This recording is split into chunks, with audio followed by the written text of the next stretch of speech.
আমার ছেলে ইংলিশ ভার্সনে পড়তো, পড়াশোনা করতো, ক্লাসে ফার্স্ট ছিল। এই ছেলের খুব স্বপ্ন ছিল প্লেন চালাবে, কিন্তু স্বপ্ন মনে হয় না সত্যি হবে। বাসায় এখন শুধু প্লেন প্লেন বলে, কিন্তু আর উড়াতে পারবে না। ওর স্বপ্নই ছিল ও পাইলট হবে। এই কারণে ওকে ইংলিশ ভার্সনে পড়াচ্ছিলাম। সব জীবনটা আমার পুরো তছনছ করে দিল।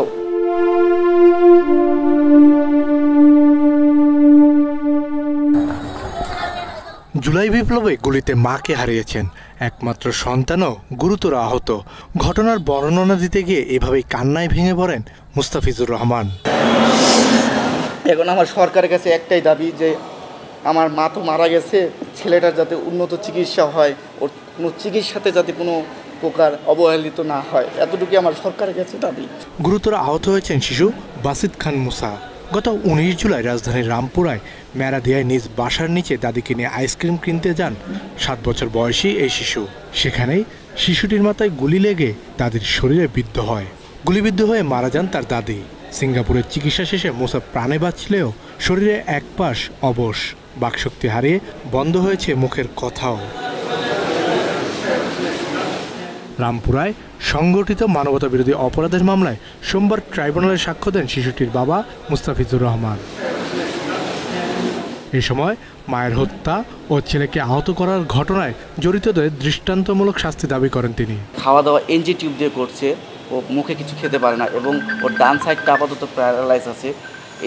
এই সাইডটা উন্নত চিকিৎসার মাধ্যমে ঠিক হওয়া সম্ভব, যেটা আমাদের হয়তো বাংলাদেশে খুব কমই আছে। যেহেতু ওর শুরুর থেকে শেষ পর্যন্ত চিকিৎসা এখন সিঙ্গাপুরে হচ্ছে, তাই সিঙ্গাপুরের ডক্টর বলছে ঠিক হবে, কিন্তু এটা অনেক সময় লাগবে। হ্যাঁ, আর ওর এই মাথার এই সাইডে খুলি নাই, এটা হলো আলাদা আর্টিফিশিয়াল স্কাল্প লাগানো। এখন ওর ডান সাইডটা আপাতত প্যারালাইজ আছে, নড়াচড়া করতে পারে না, কিন্তু ও কথা বুঝতে পারে, শুধু বলতে পারে না, হাঁটাচলা করতে পারে না, স্বাভাবিক খাবার খেতে পারে না।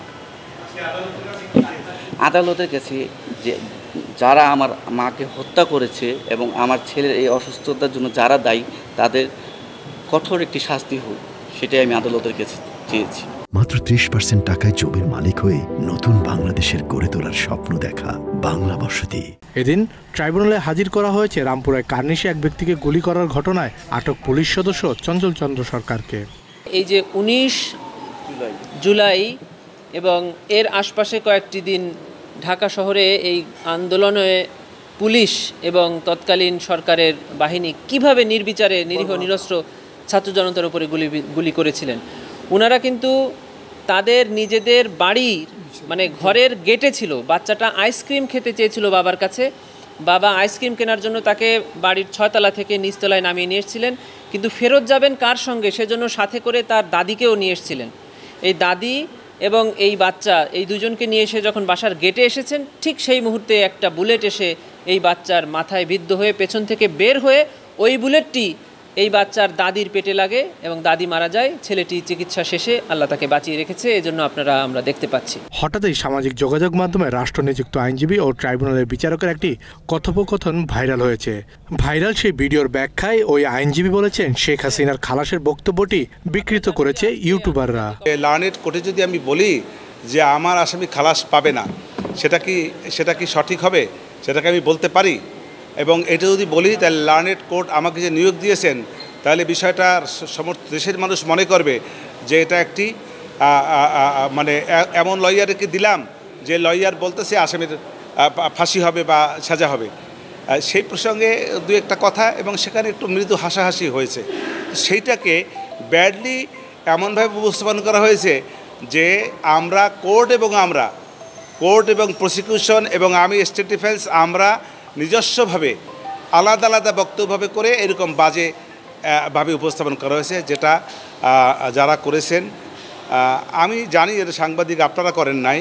এক শ্রেণীর অসাধু লোকেরা অপসাংবাদিকতা না, এটা সাংবাদিকরা করেন না, এর অপসাংবাদিকতাও না। বিষয়টা হলে এক শ্রেণীর অসাধু ইউটিউবাররা বিভিন্নভাবে বিকৃত করেছে, যেটার জন্য আমি তাদের প্রতি নিন্দা জানাই। এরকম করা যারা করেছেন তারা ঠিক করেন নাই। এদিকে মানবতাবিরোধী অপরাধের মামলায় আওয়ামী লীগ নেতা হানিফ সহ 4 জনের বিরুদ্ধে অভিযোগ গঠন করে বিচার শুরুর আবেদন করেছে রাষ্ট্রপক্ষ। স্টেট ডিফেন্সের শুনানি মঙ্গলবার। হানিফ সাহেবের আজকে চার্জ শুনানির জন্য ছিল, আমি সময় চেয়েছি, আমি আগামীকালকে মাননীয় আদালত এটাকে ডেট রেখেছেন, আগামীকালকে আমি চার্জ শুনানি করব। প্রসিকিউশন পক্ষ আজকে চার্জ তাদের। অন্যদিকে জুলাই আন্দোলন ঘিরে দায়ের করা ভুয়া মামলায় প্রমাণ না মেলায় 372 জনকে অব্যাহতি দিয়ে চূড়ান্ত প্রতিবেদন দাখিল করেছে পুলিশ।